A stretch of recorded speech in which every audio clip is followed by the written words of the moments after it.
Cool. Hello and welcome to the Sprint 43 review.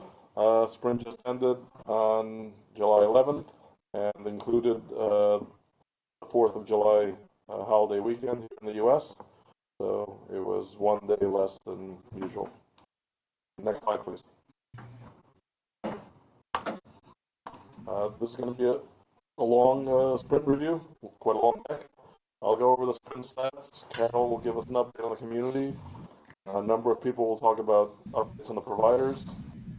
Dan will give us an update on the UI. Gregg T on the platform. Alberto on the REST API. Chris K on the service broker.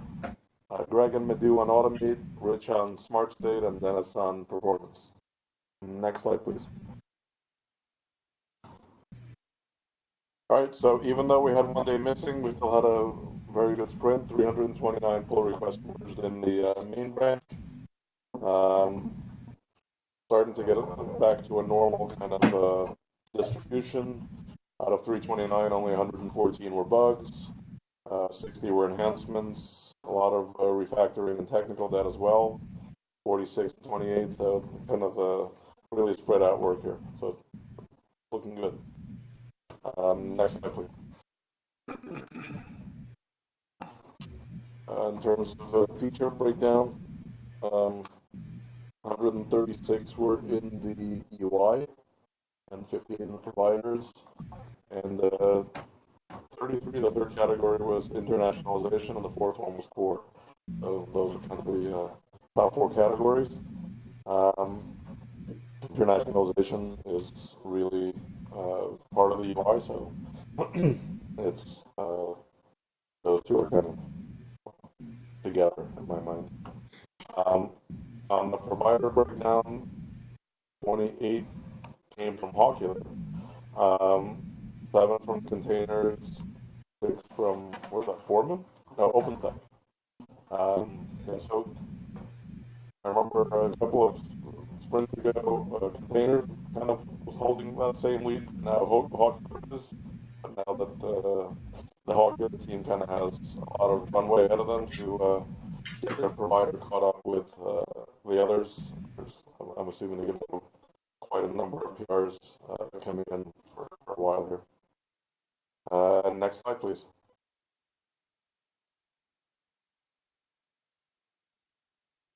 And so here we have our breakdown by sprint.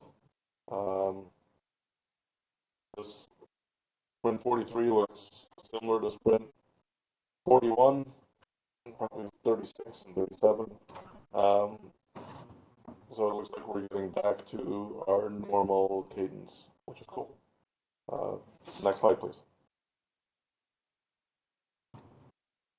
So not only did we have 329 merged in ManageIQ, we had 430 in total, so you guys can see what's going on in the other repos as well. The QE team at Red Hat, they run off of the integration tests repo. That's kind of their main work there, so they're moving along. This sprint we extracted Amazon into its own repo, so it had 11 PRs. The bot has been getting some love, self-service and the web. So really like a good spread in many repos here of all the work that we're doing. Next slide, please. And on June 30th, we released Darga 2. So if you recall, we released Darga 1 at ManageIQ Summit at the beginning of June. And on June 30th, we released Darga 2. You can read all about it there, but it's mostly a lot of bug fixes and stabilization. And we're continuing to work on stabilizing Darga some more and working on Darga 3. There's already over 200 PRs backported for Darga 3, which I'm hoping that we will release probably towards the end of August. So that's when that will happen. Next slide, please.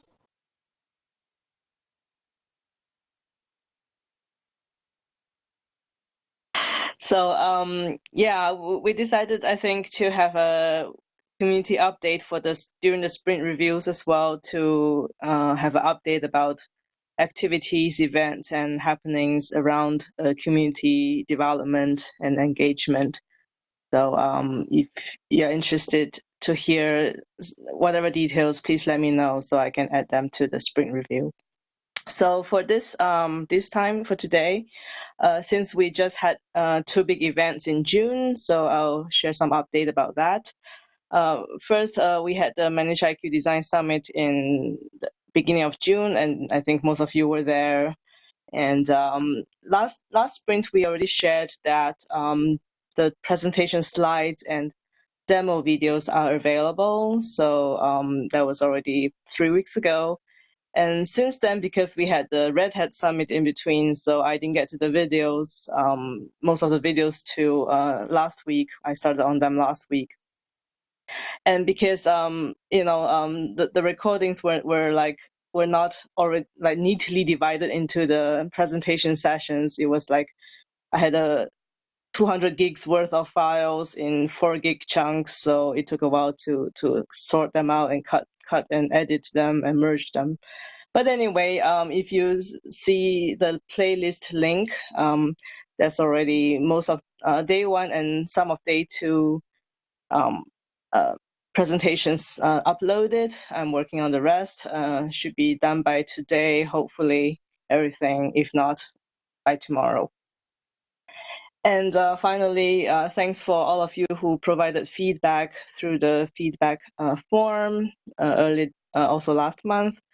We've gone through all your comments, and they're really, really helpful for our future events and activities. So thanks for that. Next, Red Hat Summit. There's a bit of echo. Yeah, so it was end of June, and we had a ManageIQ booth in the Community Central where all the upstream open source projects are gathered. And we had really great feedback and interests from summit attendees, and it really kept Sergio and I busy. So there's some highlights on Twitter. I was tweeting during the event as much as I could. I will see if I have time to write a blog post on that as well. Then one kind of major thing we're working on now is the update of ManageIQ.org website. We've already started the planning and initial messaging, wireframes for the website, and so on. And we'll bring you improved user experience, and of course keep information and documentation up to date, and also make it easier to update all this information, so it can be constantly renewed and updated going forward. And of course, actually currently it's also integrated to GitHub, but we'll maintain that so it's easy for anybody to contribute by submitting PRs. Yeah, so thanks. That's my update for this review. Thank you.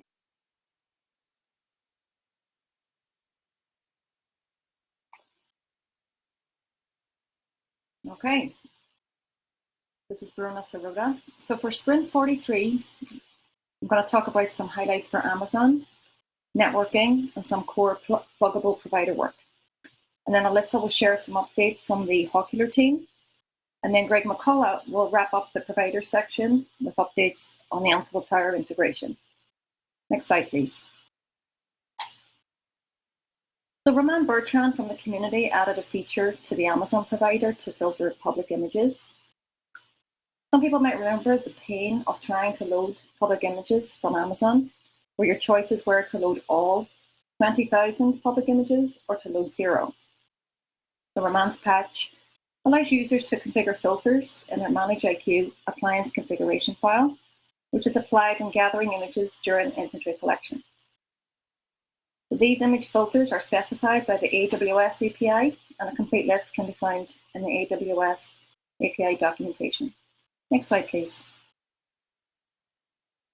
On the networking side, Lavislav separated out networking models from Google Cloud Manager. Now we have both Google Cloud and Google Networking Managers. So this gives us a bit more insight into the cloud networking world for Google because of the improved modeling in the network managers. Vladislav, Gregg McCullough, and Bill Way work closely with some folks in the network function virtualization, or NFV, phase to build support for some new template types for virtualized network functions. And this is ManageIQ's first step in the NFV arena, so keep an eye out for some more interesting things happening there. Next slide, please.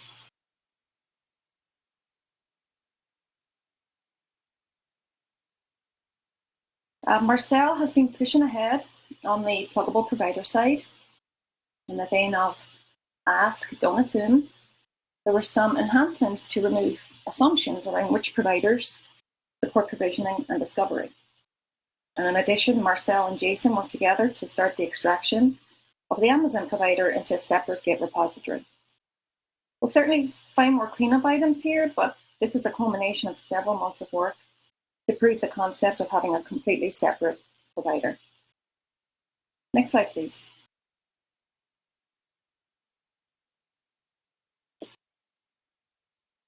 Hi, everyone. Can you hear me well? Yes. Okay, great. So we had a very fruitful milestone in the middleware area with 28 merge PRs. The work was actually done by developers in both Popular and ManageIQ core teams. Thank you very much, everyone, for your work. We have a lot of new features added. Let's start with new operations on servers and deployments. We have added undeploy and redeploy for a deployment entity, reload, suspend, and resume for middleware servers. In the live metrics area, live metrics were added for data sources and transactions. Some refactoring was done for the infrastructure for live metrics to allow an easier configuration addition for future live metrics. Some performance reports were added for middleware servers. In the alerts area, a support was added for alert profiles and alert automated expressions for middleware server, and more work to happen in this area in the next milestone. Next slide, please.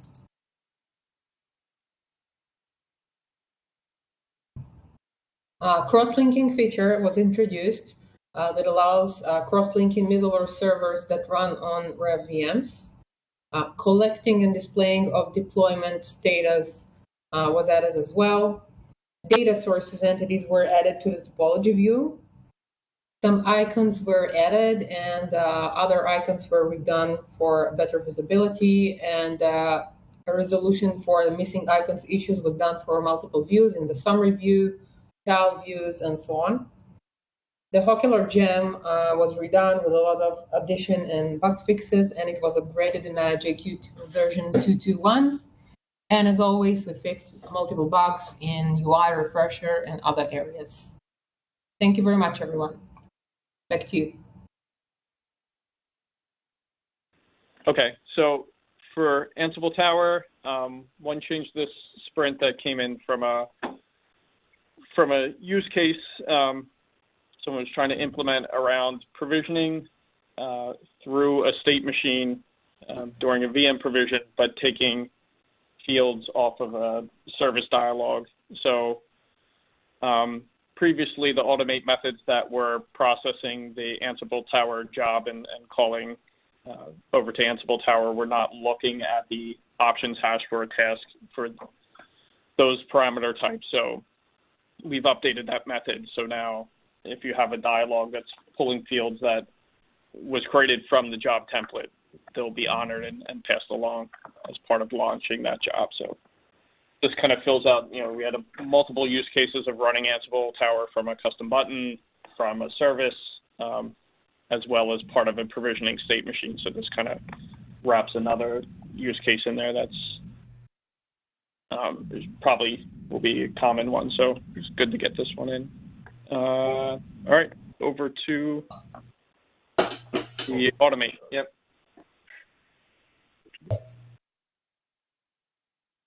Yep. So we've added an instance MIQ event under system process. When we changed to use the switchboard, we had the reliance on a real event object coming into the automate model, which would allow us to define a deeper namespace and separate out the events.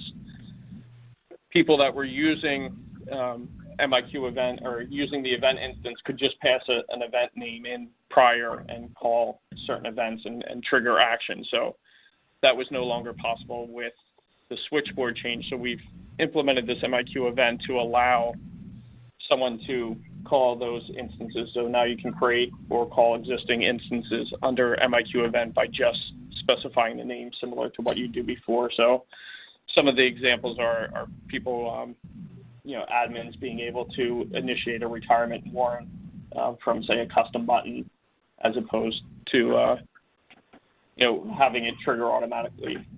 So it's just kind of re-enabling some functionality that was lost through the switchboard. And this one's not, I guess, an enhancement, but a really more bug fix on the Amazon retirement side.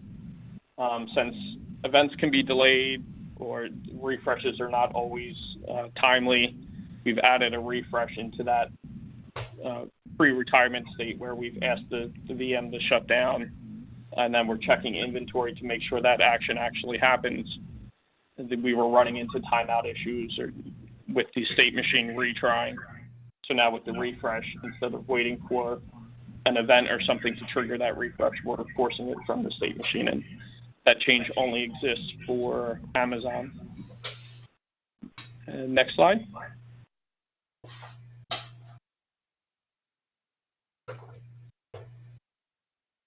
All right, and on the service dialogues, we've now added a visible flag into the properties for the fields. The idea here is there's a couple of use cases, I think. One, for dialogues that we automatically or auto-generate, like orchestration templates or Ansible, there might be fields in there that you need to pass, but you don't want the user to see or possibly change. You can hide those fields. The real advantage will be, hopefully in this next sprint, we'll have that working through the dynamic fields so that the automate method itself can decide if that field should be populated. So now you can do something like enable a checkbox that when it's selected, certain fields are visible. If it's unselected, they're hidden. So we're just progressing this along and adding more functionality within the service dialogues. And yeah, that's it. Next slide. Over to Madhu.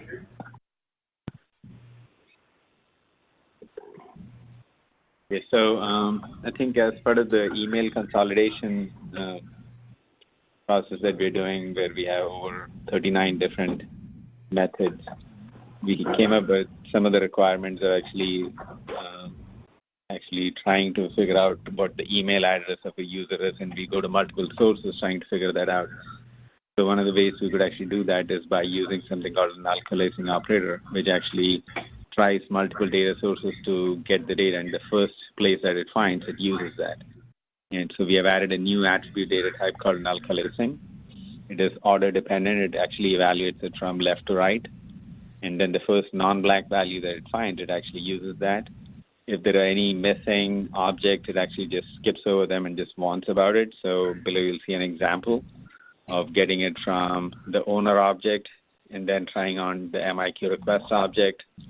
And then from the MIQ request, it tries to get from the requester, and then the config object, and then you can also have a default string. So it tries multiple places, and the first place it finds it, it actually uses that value. Next slide, please. So this is how you would actually add it to the schema. You actually, there's a new data type that you'd see at the bottom called the null-coalescing. And you'd actually add that to attributes. We wanted to add a new data type because we don't want to mess existing data fields that might actually already have the two vertical bars in it.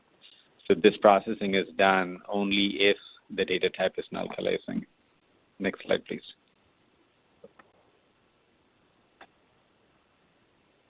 Another thing that we added, which has actually existed in the product but is never exposed, was trying to load objects directly from the VMDB without having to use a script. And all of these objects were there, but they were kind of hidden. And the things that we support are EMS objects, the host, policy, provision, request, server, storage, and user was a new one that we added. And the user was basically added to get the email ID of the user. So that is one of the reasons why I added the user. And then we realized all of these other objects are already there. So I think they were just added to the list. And down the road, we might be adding more objects. And we don't know how far that goes and, what are the different objects that we need down the road. And the value that is actually in the field is actually the ID of the object. And once we know the ID, we actually directly go load it. We wrap it as a service model, and we present that as an attribute that can be used in some of the other processing. Next slide, please.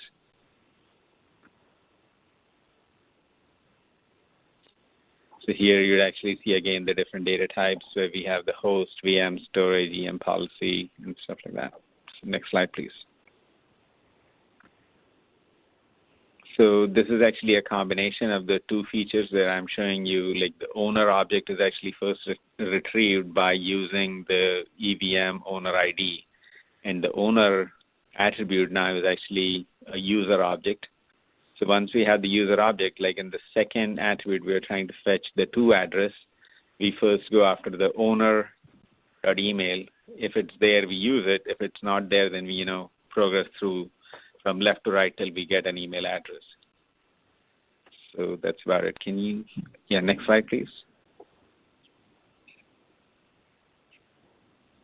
So on the user interface side, put up the PR's statistics there.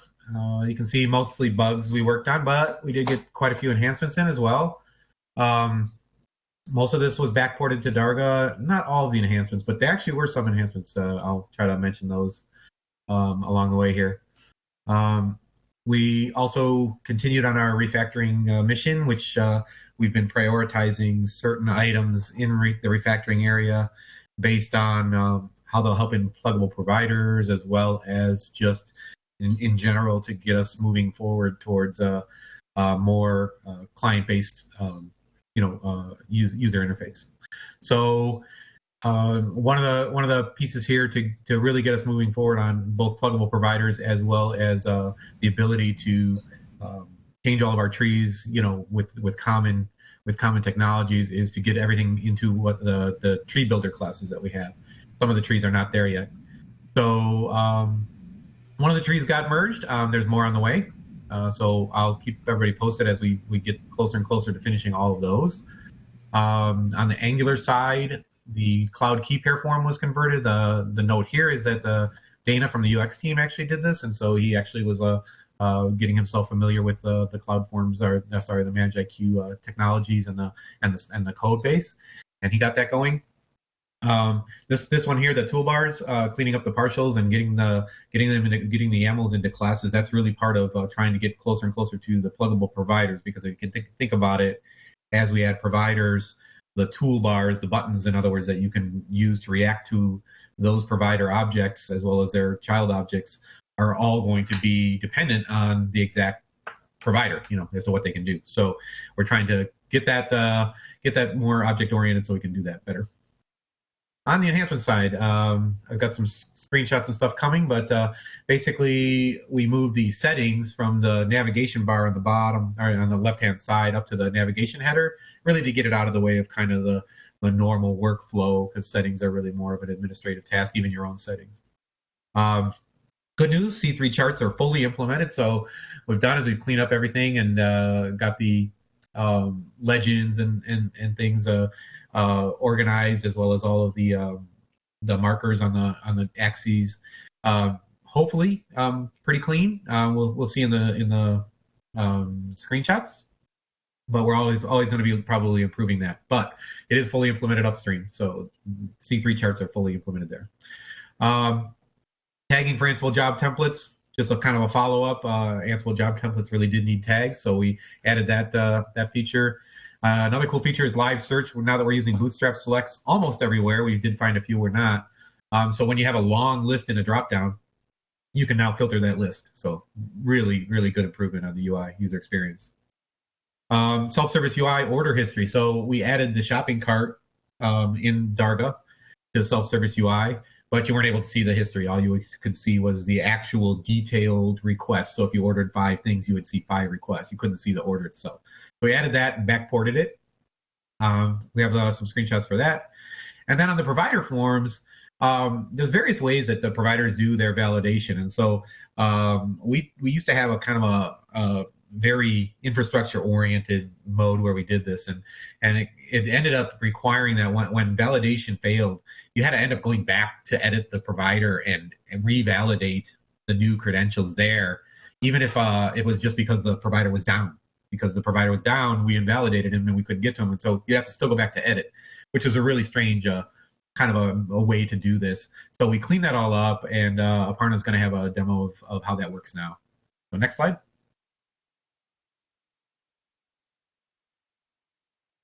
All right, so moving the setters to the top right. So we took that out of the kind of product area and moved that up to the top right there, you can see. And we moved all of the sub menu choices up there. Now you can see my settings and configuration are probably the two, like where you actually do settings. Tasks, hopefully in the future, you'll see that coming into our new notification drawer area. And the about selection might also get its own icon up on top or something. We're going to follow the Patternfly standard on that. Next slide.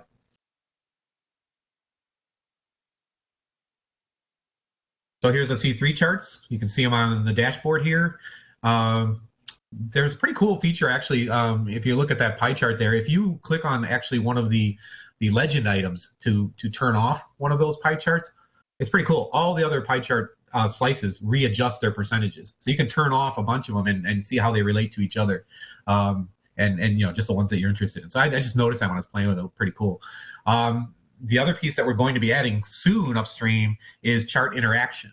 So with the latest charts, we weren't able to implement the interaction, but with the C3 charts, we're going to. So that means in the capacity and utilization areas, you'll be able to drill down. If you're looking at host charts, you'll be able to drill down into them and see, like, on a certain day or within a certain pie chart area, which VMs were running at that time, things like that. So you're able to drill in. You can actually go to the list of VMs from the charts. So that's coming. Look for that soon. We're really close to that. Next slide, please. So here's the live search. So you'll notice on drop downs with a lot of entries that you need to look through, you're able to type in a string and it'll filter out the list, so you can choose what you need easier. This is coming soon also to the expression editor, which is part of the advanced search and part of the reporting. We didn't quite make that for this sprint, but it should be there by next sprint, where you have, you know, just hundreds and hundreds of fields that you can choose from. So you'll be able to, like, type in CPU and see all of the CPU related fields. It'd be really great. Next slide. So here's the order history. So on My Requests main tab, you now have a new tab called My Orders and My Requests. We may get rid of My Requests later, I'm not sure, but for now, you can see the orders that you've placed. So next slide, you click on one of those, and you'll get into the order detail for that. So here you'll see the requests for that order. So this one apparently ordered 2 separate services. So this order consists of those. And then you're able to drill down again, next slide, and you'll see the actual request detail for that specific request within that order. Pretty cool stuff. Next slide, please. Okay, so here we'll have Aparna do her demo. Hopefully you're online, Aparna, and you can share your screen. Yep, I'm here. Great. Share my screen.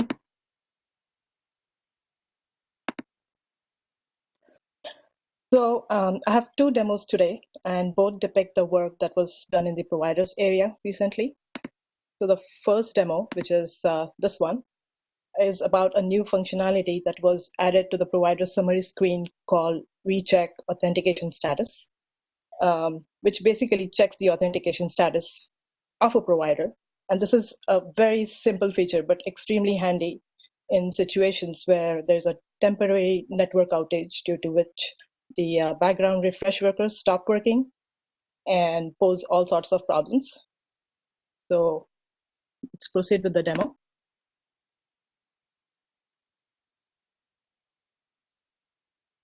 So I go to the cloud providers list and maybe the tile view, which works better. So I'm going to pick a OpenStack provider, which has the some network issue. Hang on, let me just pause for a second. So the exclamation point mark basically indicates that there was a network issue with this provider, and the button to recheck the authentication is right there. So before I hit the button, I'm just gonna go to the Rails console and start the simulate queue worker.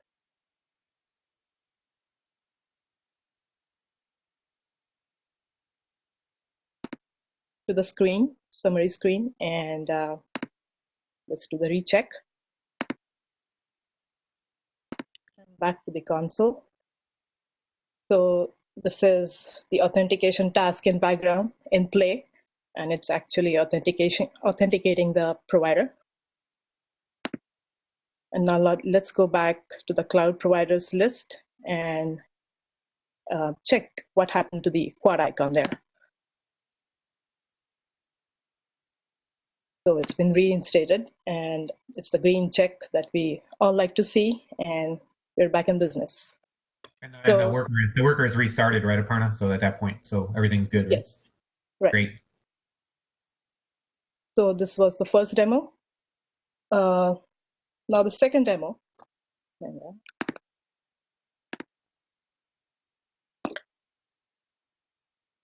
All right. So this is also interesting because it actually makes sure that the user performs validation prior to adding a new provider record. And this is a mandatory step for refresh workers to operate correctly. So let's go ahead and add an OpenStack provider.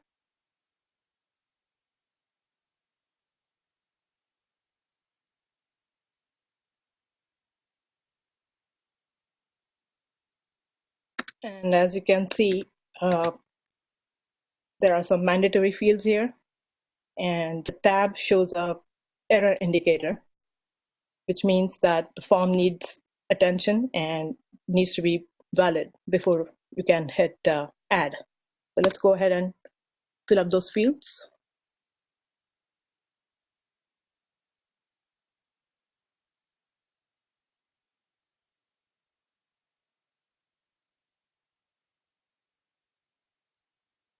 And as you can see that the add button is still not lit up, despite the fact that the fields are all filled in.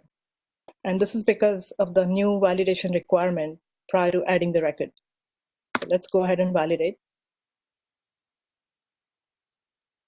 That was successful, and the add button is enabled.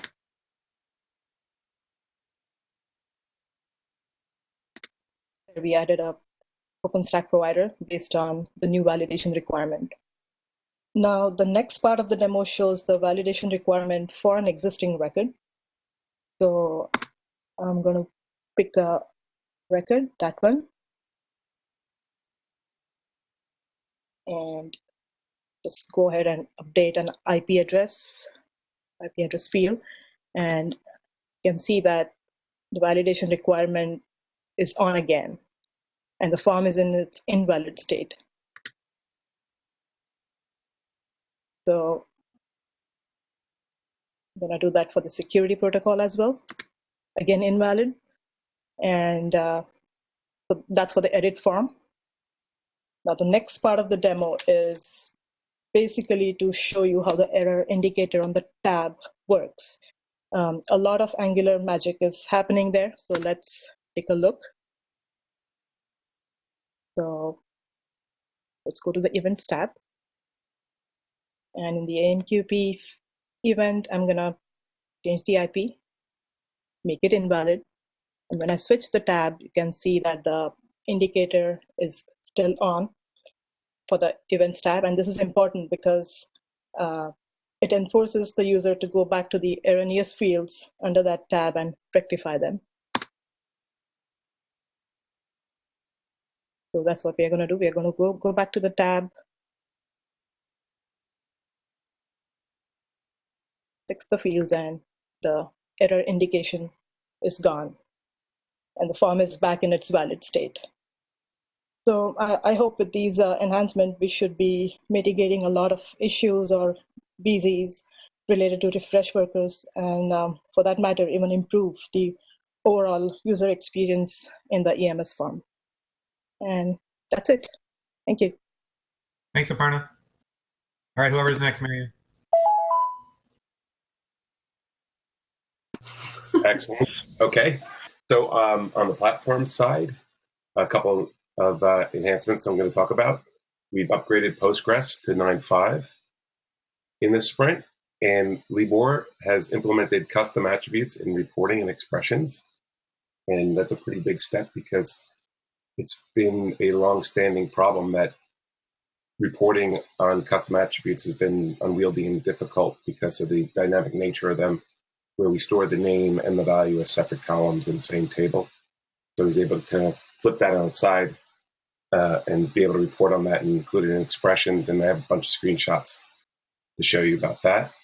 And then I'll turn it over to Alberto and we'll talk about the REST API. Next slide, please.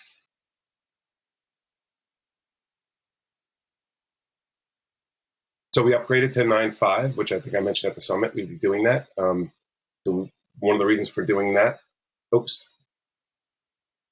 we're going to go back a couple of slides. Yes. We're working on high availability for Postgres, and some of the features that we want to leverage are in 9.5 for that. And the nightly build is now with Postgres 9.5. Next slide. So this is a screenshot of, whoops, back one slide.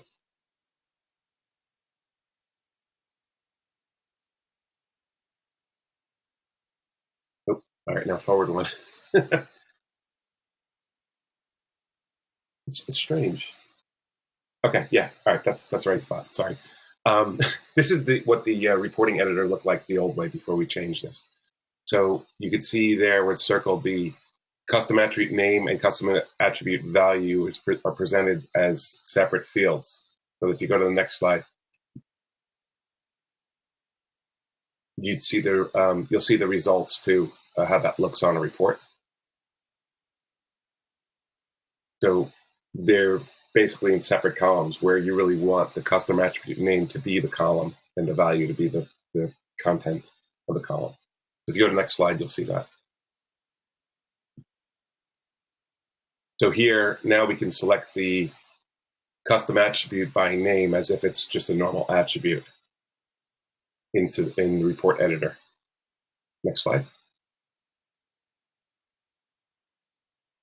And there you'll see how we can now report on where the column names are the custom attribute names, which is actually the value in the name attribute in custom attribute. I said attribute a lot of times there. And the value is in the column under the corresponding name. Next slide. And also with that, we support that in report filters. So you can see selecting custom attribute by name there. Next slide, please. And in charts as well. And that's it for the platform enhancements, and I'll turn it over to Alberto. You're up. Okay, the service broker is a new piece for ManageIQ, and we've gone ahead and started this work on it this sprint. Can you go back one? Thank you. It will allow for ManageIQ to select a VM for you based on the criteria provided. So you can specify the cloud, high or low cost, high or low performing. The API has been added for the backend for the virtual templates or resourceless servers. And we've added the data store for the default settings for resourceless servers. And that's it for this sprint. Okay, in this sprint, we added something fairly interesting, and hopefully it'll eliminate some duplicate code that we had. It's a generalized disk LRU caching module. Currently, we have many disk implementations that do their own internal caching. For example, Jerry implemented the SCVMM disk, which is based on the API, and it has its own caching. So what Jerry did is essentially refactored that, or actually duplicated that in a generalized form, and made this module. So in its new form, this caching module can be used by any disk module. So hopefully going forward, all caching that may be required by any disk module will be accomplished through this common code.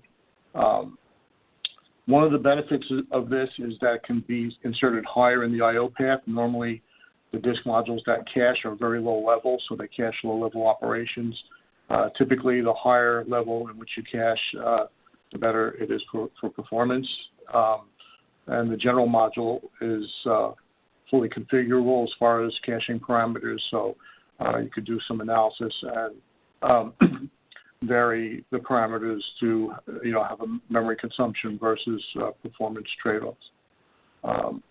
Initially, we will employ this module to address some of the issues we have with the Azure disk module, which has some performance problems, and also the Azure API imposes some throttling issues and maximum requests per hour, and hopefully this will alleviate that. We'll see that going forward. And then over time, we plan on converting other disk modules to take advantage of this as well. And that's about it. Next slide. Okay, so this sprint, Keenan took a little bit of a break from RBAC and gave Cap and you some love. Primarily driven by a number of instances we've seen where the scheduling of the data collection was timing out, causing holes in the data. So for this sprint, we went through and reduced the number of SQL queries, and a nice side effect was a memory gain, also less objects. There's still work going on to reduce the scheduling time that will be going on in this sprint. There was also work to improve the tag processing for alert profiles. Big win there was a reduction in memory by about 50% in tests so far, so that's a nice plus. There was a focus given to the UI performance. Specific pages were called out based upon customer feedback. Ranges everywhere from the one that here is about a 98% reduction in time from 11 seconds to a quarter second. Other pages will drop from 53 seconds to 26 seconds in tests, so there's still some more work to be done there. I think the next few sprints will continue to work on page by page to bring that down. Next slide, please. So next sprint is in 3 weeks, sprint demo. And at this point, I want to say thank you to everyone and open it up for any questions or comments. Marianne, if you could kind of read out any things in the chat there, that would be helpful. Yeah, so there really isn't anything in the chat that's a specific question. All righty. Well, thanks again, everyone, and we will meet again in 3 weeks. Thanks a lot.